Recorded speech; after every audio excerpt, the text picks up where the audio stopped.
Guide में आपका स्वागत है।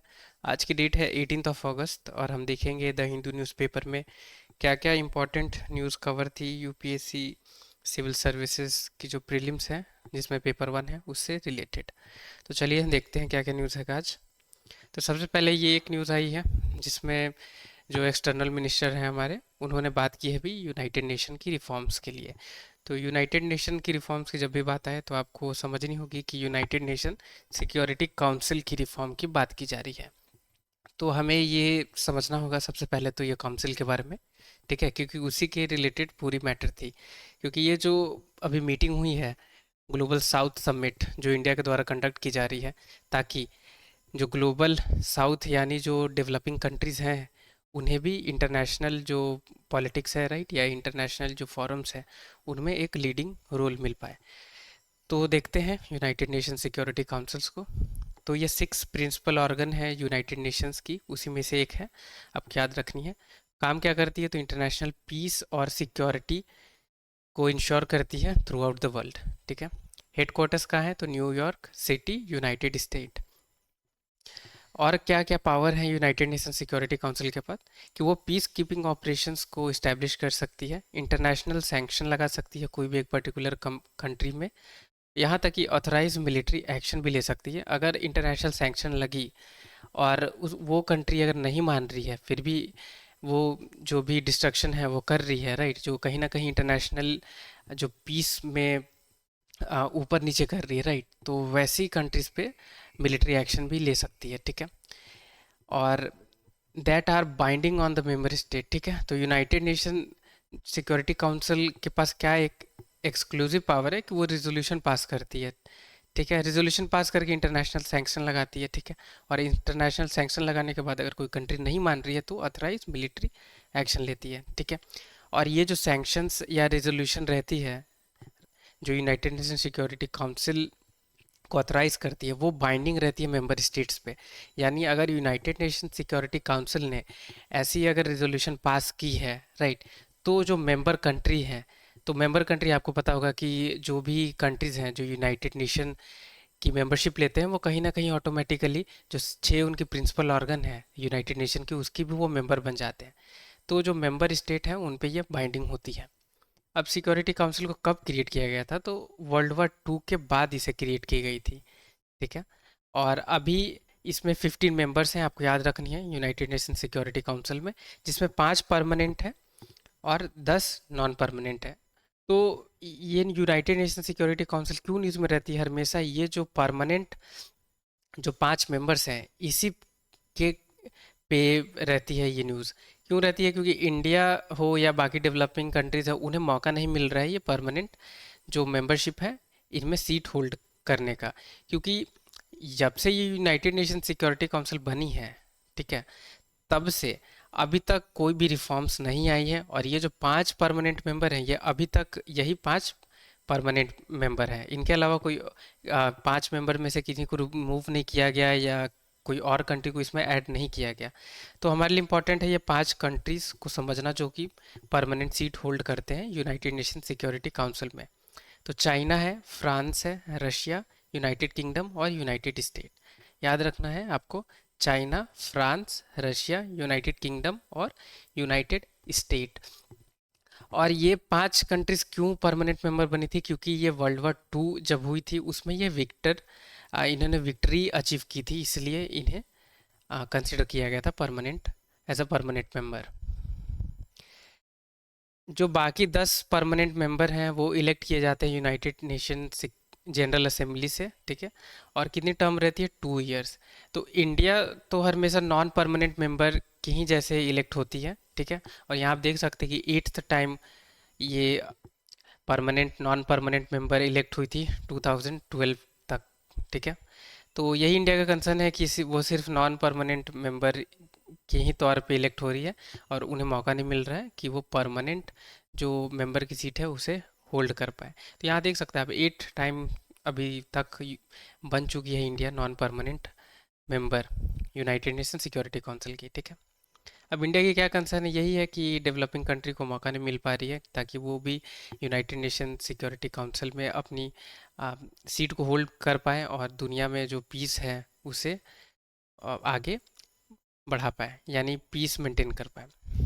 तो इंडिया, आपको पता होगा कि इंडिया ने बहुत अच्छी अचीवमेंट करी है यूनाइटेड नेशन जो पीस कीपिंग प्रोग्राम्स हैं उसमें, राइट। और यहाँ तक कि इंडिया को अवार्ड भी मिली थी यूनाइटेड नेशन के द्वारा कि बहुत अच्छा इन्होंने काम किया है पीस कीपिंग में through out the world, right. क्योंकि इंडिया की तरफ से बहुत सारे जो मिलिट्री पर्सनल्स हैं उन्हें सेंड की जाती है, राइट, इंडिया के द्वारा, ताकि वो मेंटेन कर पाएँ जहाँ भी ऐसे कन्फ्लिक्ट्स हो रही हैं जो जिस भी कंट्री में। तो पीस कीपिंग प्रोग्राम में इंडिया ने अच्छा वहाँ पे परफॉर्म किया है। साथ साथ में बहुत ज़्यादा पॉपुलेशन है इंडिया की, और यहाँ तक कि ग्रोइंग इकोनॉमी भी है, इंडिया के पास न्यूक्लियर पावर भी है। फिर भी इंडिया को ऐसा मौका नहीं मिल पा रहा है कि वो परमानेंट मेंबर बन पाए। अब ये जब भी यूनाइटेड नेशन सिक्योरिटी काउंसिल की बात होगी, तब आपको G4 कंट्रीज़ जो ग्रुप है, G4 ग्रुप, इसके बारे में भी आपको न्यूज़ देखने को मिलेगा। क्योंकि अब ये कौन है G4 कंट्रीज, तो इंडिया, जर्मनी, जापान, ब्राज़ील। अब ये चार कंट्री हैं, ये चारों एडवोकेट करती हैं कि इन्हें भी जो यूनाइटेड नेशन सिक्योरिटी काउंसिल है उसमें परमानेंट सीट मिले। तो ये G4 कंट्रीज़ के बारे में यूपीएससी आपसे पूछ सकती है। अगर यूनाइटेड नेशन सिक्योरिटी काउंसिल के बारे में नहीं पूछती है तो चांसेस है कि G4 कंट्री के बारे में आपसे पूछ ले कि कौन कौन से कंट्री G4 ग्रुप की मेंबर है। तो आपको इसे भी याद रखना है, इंडिया, जर्मनी, जापान, ब्राज़ील, ठीक है। इंपॉर्टेंट क्या क्या है दोबारा रिकैप कर दे रहा हूँ आपके लिए। एक तो ये याद रखना है कि 6 प्रिंसिपल ऑर्गन है, दूसरी हेडक्वार्टर्स याद रखनी है, काम बेसिकली क्या करती है, तो आपको ये काम याद रखना होगा। कब लाई गई थी, तो वर्ल्ड वॉर 2 के बाद लाई गई थी। 5 मेंबर हैं, कौन कौन मेंबर है परमानेंट, और 10 नॉन परमानेंट मेंबर है, ठीक है। इंडिया नॉन परमानेंट मेंबर में आती है, आपको याद रखनी है। और 2 ईयर टर्म्स के लिए इलेक्ट होते हैं नॉन परमानेंट मेंबर, और ये G4 कंट्रीज। तो लगभग सारी चीज़ तो इंपॉर्टेंट ही थी, राइट। तो आपको अच्छे से इसे करके जाना है, क्योंकि बहुत बार ये न्यूज़ में है। इस पे सेपरेट वीडियो भी मैंने अपलोड किया हुआ है, आप चाहे तो वहाँ भी देख सकते हैं।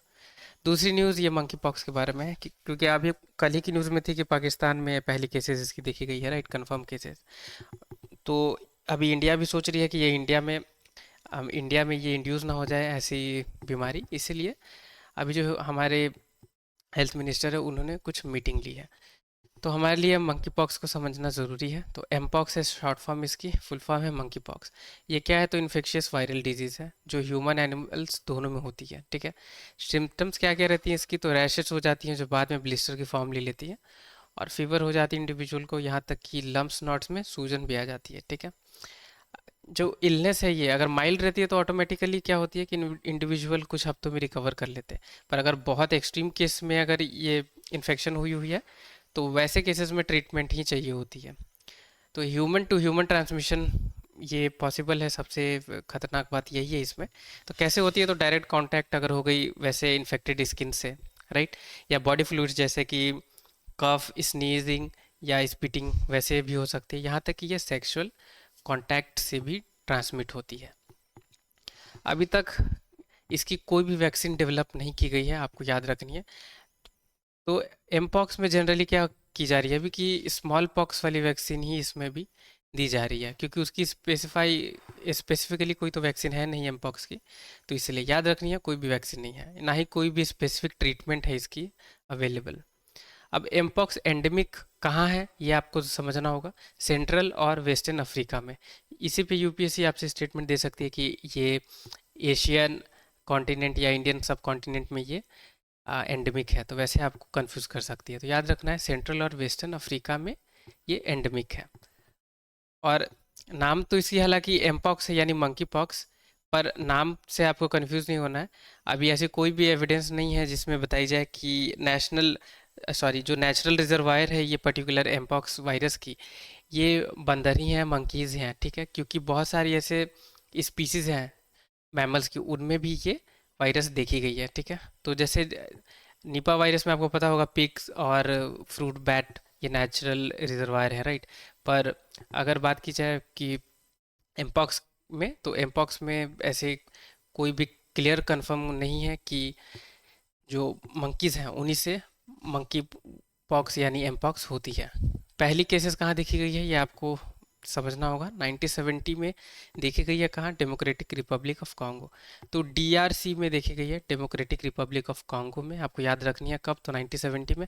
और ये ह्यूमन में ही पहली बार देखी गई है केसेस, आपको याद रखना है। तो ह्यूमन 1970 और डेमोक्रेटिक रिपब्लिक ऑफ कॉन्गो। और एंडेमिक है ये सेंट्रल और वेस्टर्न अफ्रीका में। बढ़ते हैं आगे की न्यूज़ में। ये फ्लैश फ्लड लाइक सिचुएशन अभी क्रिएटेड है हिमाचल में, ठीक है, और ब्यास रिवर की वजह से है ये। तो रिवर सिस्टम हम समझ लेते हैं। तो ये देख सकते हैं, ये सारी मैप है, ठीक है, हिमालयन रिवर्स की कुछ मैप्स हैं इंपॉर्टेंट। तो हम समझते हैं। नॉर्थ टू साउथ यूपीएससी आपसे पूछ सकती है, या तो साउथ टू नॉर्थ आपसे पूछ सकती है। तो रिवर तो वैसे भी हमें पढ़नी है, राइट, जैसे कावेरी हो, गोदावरी हो, ब्रह्मपुत्र हो, गंगा हो, गोदावरी हो, ये सब तो न्यूज़ में है ही। आपको इसे भी अब पढ़ना है। तो नॉर्थ टू साउथ में आपको बता देता हूँ, यहाँ ऐसे मेंशन कर दिया मैंने, पर मैप में अगर आप क्लियर नहीं होगी तो यहाँ से आप रेफरेंस ले सकते हैं।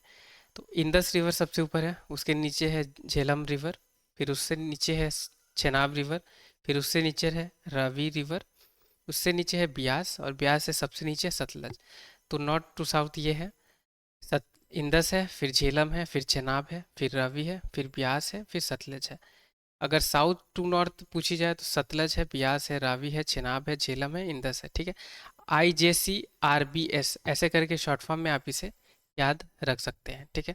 इनकी ट्रिब्यूटरीज पे खास वैसा क्वेश्चन नहीं आएगी, पर आपको नॉर्थ टू साउथ पता होनी चाहिए और इनकी लोकेशन, ठीक है। अब आगे बढ़ते हैं। यही, अगर मैंने ब्यास की बात की है तो आपको समझना होगा इंदस वाटर ट्रीटी के भी बारे में, ठीक है। एडिशनली आपको मैं बता दे रहा हूँ, ताकि आपको कहीं ना कहीं अगर स्टेटमेंट आती है तो वैसे आप आंसर को वहाँ पे सॉल्व कर पाएँ, क्वेश्चन को सॉल्व कर पाएँ, राइट। तो इंदस वाटर ट्रीटी क्या है? वाटर डिस्ट्रीब्यूशन ट्रीटी है इंडिया और पाकिस्तान के बीच में, ठीक है। इसे कौन नेगोशिएट किया कर रहा था? तो वर्ल्ड बैंक इसे कर रही थी। साइन कब हुई थी? तो 1960 में कराची में हुई थी। ट्रीटी में क्या है बेसिकली कि ईस्टर्न जो रिवर है ब्यास, रवि, सतलज, जो इंडिया में लोकेटेड है, वो उसकी अथॉरिटी दी गई है वाटर यूजेस की, किसे? तो इंडिया को दी गई है। और जो वेस्टर्न रिवर्स हैं इंदस, छेनाब और झेलम, ये जो तीन रिवर है यानी ICJ, ये हालांकि इंडिया में लोकेटेड है, पर इनकी वाटर की जो कंट्रोल दी गई है, अथॉरिटी दी गई है वाटर यूजेस की, वो दी गई है पाकिस्तान को। तो ये आपको याद रखना है एडिशनली कि ईस्टर्न रिवर इंडिया को मिली है, ब्यास, रवि और सतलज। इस पे यूपीएससी ने प्रीलिम्स में क्वेश्चन नहीं पूछा है, चांसेस रहेगी, क्योंकि पिछले साल न्यूज़ में भी थी इन दस वाटर ट्रीटी, ठीक है, क्योंकि इंडिया को, सॉरी, पाकिस्तान कुछ नाटक कर रही थी इस ट्रीटी को लेकर, और करती ही रहती है क्योंकि उनके पास और कोई दूसरा सब्जेक्ट नहीं होता, राइट। तो इसलिए ये ट्रीटी थी न्यूज़ में, तो आपको इसे भी याद रखना होगा। अब ये एक पर्टिकुलर इकोनॉमी सेक्शन में न्यूज़ है जहाँ जॉब ग्रोथ के बारे में बात की गई है, ठीक है। IMF जो गोपीनाथ हैं, मिसेस गोपीनाथ, इनके बारे में ये न्यूज़ दिया गया था कि जॉब ग्रोथ को बढ़ाना होगा इंडिया में, पर हमारे लिए IMF ज़रूरी है, उससे हम समझेंगे। अब इस पे क्या क्वेश्चन फ्रेम होगी? कुछ क्वेश्चन फ्रेम नहीं होगी ये। मेंस में क्वेश्चन फ्रेम हो सकती है, तो अभी तो मेंस के लिए हमें नहीं देखना है, राइट। अभी हम प्रीलिम्स के लिए देख रहे हैं सिर्फ। तो इंटरनेशनल मॉनेटरी फंड के बारे में देखते हैं, IMF। तो मेजर फाइनेंशियल एजेंसी है यूनाइटेड नेशन की, ठीक है, और इंटरनेशनल फाइनेंशियल इंस्टीट्यूशन है ये, याद रखनी है, इंटरनेशनल फाइनेंशियल इंस्टीट्यूशन। नाम ही से पता चल रही होगी क्योंकि इंटरनेशनल मॉनेटरी फंड है, राइट। और यूनाइटेड नेशन की ये मेजर फाइनेंशियल एजेंसी है। हेडक्वार्टर कहाँ है इसकी? तो वाशिंगटन DC। इसे कहा गया है global lender of last resort to national government. तो global lender of last resort क्यों कहा गया? इसका क्या मतलब है कि अगर कोई भी कंट्री में अगर इकोनॉमिकल क्राइसिस आती है, इकोनॉमिक अगर वहाँ पे बहुत नीचे जा रही है, राइट, और कहीं ना कहीं वो कंट्री पे बर्डन बन रही है, तो वैसे कंडीशन में नेशनल जो गवर्नमेंट्स हैं वो इंटरनेशनल मॉनेटरी फंड से हेल्प ले सकते हैं, ठीक है, वहाँ से कुछ मॉनेटरी टर्म्स में हेल्प ले सकते हैं ताकि वो अपनी इकोनॉमी को स्टेबल कर पाएँ और रिकवर कर पाएँ। वैसे इंडिया में लेंडर ऑफ लास्ट रिजॉर्ट कौन है, ये आप मुझे कमेंट बॉक्स में ज़रूर बताएं। इस्टेब्लिश कब हुई है IMF? तो 1945 में। कैसे? तो ब्रिटेन वुड्स कॉन्फ्रेंस हुई थी, उसी उसी से ये इस्टेब्लिश हुई है। तो इंटरनेशनल, ये वैसे वर्ल्ड वॉर 2 के बाद ही इसे लाया गया था। क्यों लाया गया था? ताकि इंटरनेशनल मॉनेटरी सिस्टम जो है उसे रिकंस्ट्रक्ट किया जाए, और स्टार्टिंग में सिर्फ 29 मेंबर्स कंट्री थी। अगर आप याद रख पाएँ तो इसे भी याद रखें। कोटा सिस्टम से ये वर्क करती है IMF, ठीक है। तो जैसे कंट्रीज की जो कंट्रीब्यूटिंग पूल रहेगी, राइट, जितनी कंट्रीब्यूट करती है कंट्रीज, उतनी ही वो पैसे बोरो कर पाएगी जब भी बैलेंस ऑफ पेमेंट टाइप की या इकोनॉमिक क्राइसिस होती है तब। IMF की फंक्शंस क्या है ये आपको थोड़ा पता होना चाहिए, क्योंकि फंक्शंस पे ही यूपीएससी ने बहुत बहुत पहले एक बार क्वेश्चन पूछा हुआ था। तो प्राइमरी फंक्शन क्या है, तो फिक्स एक्सचेंज रेट जो है वर्ल्ड में, जिस पे फिक्स होती है कि हाँ इस रेट पे करेंसी फिक्स होनी चाहिए ताकि इंटरनेशनली जो ट्रेड है वो अच्छे से पूरी हो पाए, तो वो आईएमएफ देखती है। शॉर्ट टर्म कैपिटल भी प्रोवाइड करती है बैलेंस ऑफ पेमेंट से लड़ने के लिए, और कैपिटल इन्वेस्टमेंट भी करती है, यहाँ तक कि यानी पैसे प्रोवाइड करती है, इकोनॉमिकल ग्रोथ हो या इंफ्रास्ट्रक्चर टाइप की कुछ प्रोजेक्ट अगर चल रही है किसी भी कंट्रीज़ में, और वैसे ही प्रोजेक्ट्स के लिए अगर एड चाहिए होंगी, राइट, पैसे वगैरह चाहिए होंगे, तो कंट्री आईएमएफ से हेल्प ले सकती है। तो ये तीन इसके फंक्शंस हैं। ये एक न्यूज़ है इंटरनेशनल पेज पे कुर्क्स रीजन के बारे में, ठीक है। यूक्रेन ने यूएस मेड रॉकेट से अभी डिस्ट्रॉय कर दिया है ब्रिज, ठीक है, ब्रिज जो कुर्क्स रीजन में थी। तो अभी आपको पता होगा कि यूक्रेन बहुत ज़्यादा भी अटैक कर रही है रशिया पे, राइट। तो ये कुर्क्स रीजन हमारे लिए इंपॉर्टेंट है, वही यूपीएससी आपसे पूछ सकती है कि रिसेंटली ये कुर्क्स रीजन देखी गई है किस पर्टिकुलर कंट्री से रिलेटेड है, या ये कौन सी रीजन में है ये मतलब कौन सी कंट्री में ये रीजन है, वैसे पूछ सकती है। और ये इंपॉर्टेंट है क्योंकि ये जो रीज़न है इस पे यूक्रेन की अब तक की सबसे ज़्यादा डिस्ट्रक्टिव और पावरफुल अटैक रशिया पे हुई है यही वाली रीजन में। और यहाँ न्यूज़ में भी देख रहे होंगे आप कि ये पर्टिकुलर ब्रिज को यूक्रेन ने डैमेज भी कर दिया, राइट। तो ये कुर्स रीजन यहाँ देख पा रहे हैं यूक्रेन के बॉर्डर के आसपास है, और ये रशिया में है, ठीक है। यहाँ ब्लैक सी आप देख पा रहे होंगे। आगे बढ़ते हैं। ये अभी गाज़ा वाली रीजन के बारे में न्यूज़ है, ठीक है। तो हम मैप ही समझ लेते हैं। तो ये है इसराइल। कौन कौन सी कंट्री से बाउंड्री शेयर होती है सबसे पहले तो वो देख ले। लेबनन, सीरिया, जॉर्डन और इजिप्ट, ठीक है।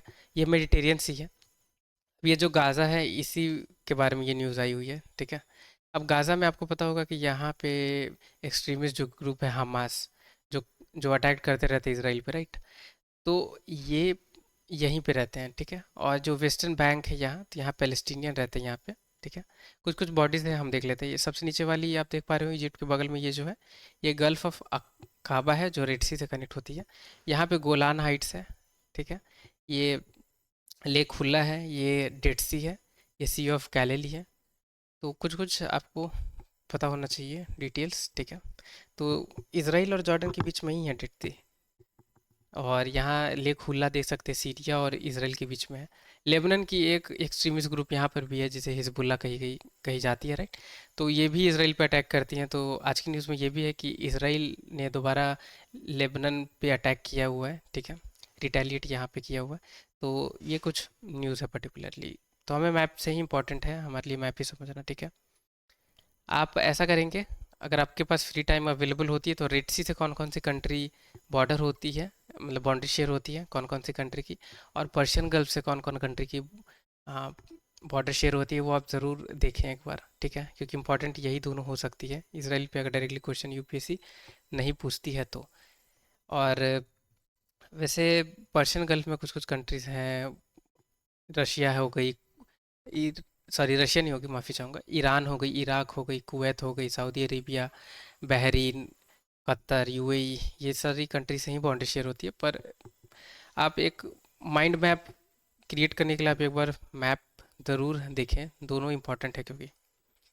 तो thank you so much video को वॉच करने के लिए। वीडियो आपके लिए यूज़फुल हो, thank you so much video को वॉच करने के लिए। वीडियो अगर आपके लिए यूज़फुल रही हो या आपको पसंद आई हो तो लाइक ज़रूर करें। चैनल पे नए हैं या अभी तक सब्सक्राइब नहीं किया तो प्लीज़ चैनल को भी सब्सक्राइब करें। टिल द टाइम के लिए take care, have a great day ahead.